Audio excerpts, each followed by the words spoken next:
Hey everybody, it's Bonnie Hunter at Quiltville, and we are on to week 4 of our Unity Quilt Along during the COVID-19 stay-at-home mayhem, and I'm really happy that you've joined me in this.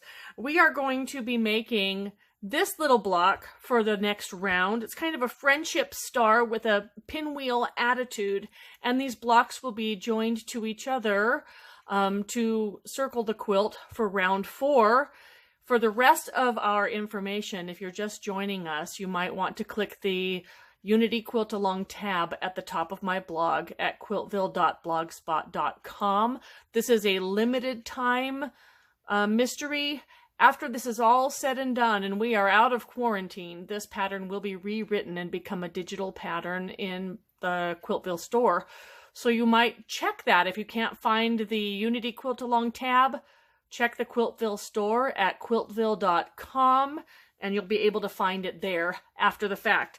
So for this little block, we're working with 2.5-inch strips, and I've got 4 of them here, kind of pre-cut for this one block set.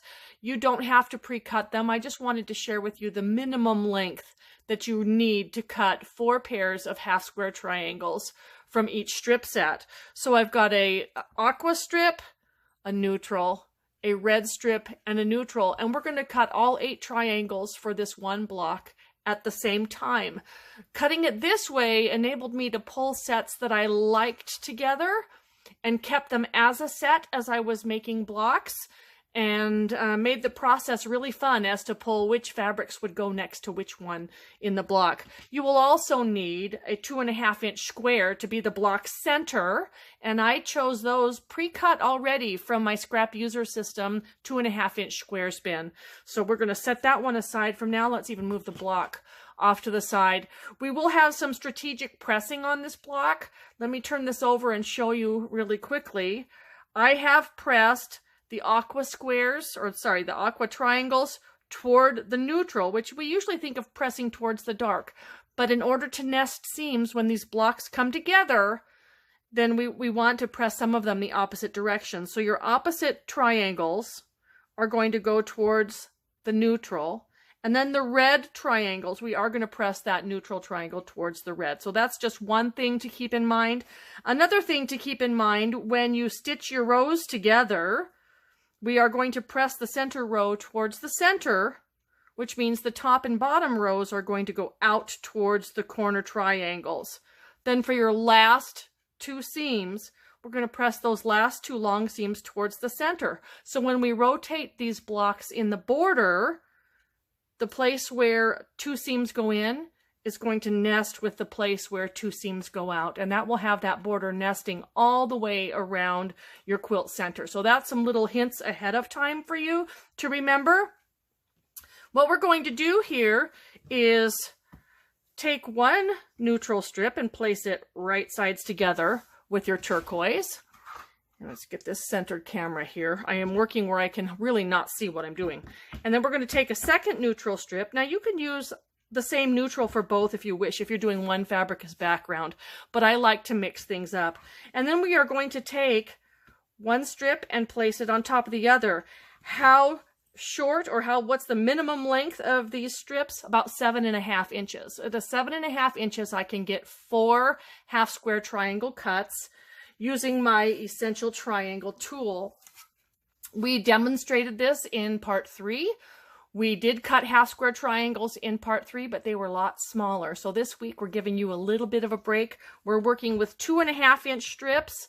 So our half square triangles are going to finish at 2 inches. Our block will finish at 6 inches, which means your unfinished size is 6.5.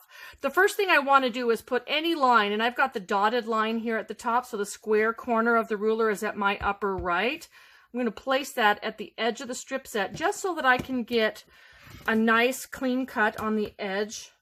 Now, if you feel more comfortable cutting through just 2 layers of fabric, you can cut these sets individually. You can cut from your red and neutral first, and then your aqua and neutral second.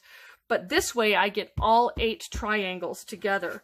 I'm going to start with my finger on the hang hole of the ruler. And we did this in part 3, but this is a different line. The ruler is marked in finished size. It's a 2-inch finished triangle. So if I come up here to the red third line, you'll see a number 2-inch there. That's the finished size of the triangle after all seam allowances have been taken in. So you'll use this third line, and we're going to start by placing it on the strip set and then push it up until that line is right at the top of the strip set. You'll notice that the little dog ear, the little shaded dog ear, is hanging down. And I apologize for the light above my head, but I need that light to be able to see by right now. Okay, so there's my first cut. Leave your hand on the ruler and move the strip set just a little bit. That'll help you make sure that you get through all loose threads right there. And then we're just going to pivot the ruler around and place that number 2 line on top of the strip set and bring it back down to the bottom of the strip set. And again, that dog ear is going to be poking up above the top of the strip set right there. And we're just going to make 4 cuts. So we're going to repeat the process. And I'm not even worried that my strip set seems to have shifted a little bit on my mat. I am not using the lines on the mat. I'm using the lines on the ruler. So your mat will actually last a little bit longer if you can move things around your mat and not always have things straight on the lines. So we're going to give this a pivot right here and make our last one. So I have just about a 1/2 inch left over on my strip set. Why? Because if I make a miscut, I have enough room to move over, straighten the edge, and start over again. So these are the pieces that we need. When you are sending these through the machine, if you are a right-handed cutter and you have cut with the light fabric on top, you will find that it's easiest, at least for me it is, if I start feeding these through the machine dark side up so that the cutoff corner is at the top, going to my needle first. And as you turn these over, you'll be going red aqua, depending on how you pick up your strip sets. That really doesn't matter. But we're going to just chase them one after the other, just like this, through your machine. Of course, I'm making really short chains here because my cutting mat is only that big. Okay, so however these go through. You'll be chain sewing. Now, in each clue that I've given you, I've asked you to recheck your seam allowance, and you're going to do that again. Since you have 2.5 inch strips out, take 2 2.5 inch squares, sew them right sides together with your best 1/4 inch seam. When you press that seam to one side and you open up those squares, you should have 4.5 inches from side to side. And I do this every time I sit down at a machine after I've been away for a day or so, because things change, okay? We might sit in a different place. We might have a different visual perspective. So you always want to test your seam. When you press these towards the dark after sewing, you're going to find that you have 1 set of dog ears left to trim off. There may even be a little tiny V in this upper corner because you've sewn with a scant 1/4 inch, not a fat 1/4 inch, okay? So if you've got a little V right here, don't worry about it. It's going to be gone in the next go round, right? In the next seam, it will take that little V away. The important thing is that these half square triangles measure 2.5 across, 2.5 top to bottom. Now, what are you going to do if it's not 2.5 and it's less than 2.5 and maybe it's only 2 3/8? You're going to sew with less of a seam. One thing I like to caution is that if you've got a foot with an edge guide on it, it's really easy to overshoot the 1/4 inch on your foot by slamming your fabric up against that guide. And the edge of the fabric is soft and it will kind of smoosh up against that guide and you can really overshoot your seam. If your units are bigger than 2.5 by a whole lot, then your seam is a little bit on the skinny side. You might just want to fatten it up a little bit to give you less work, but a half square triangle can easily be squared down to that 2.5 inches.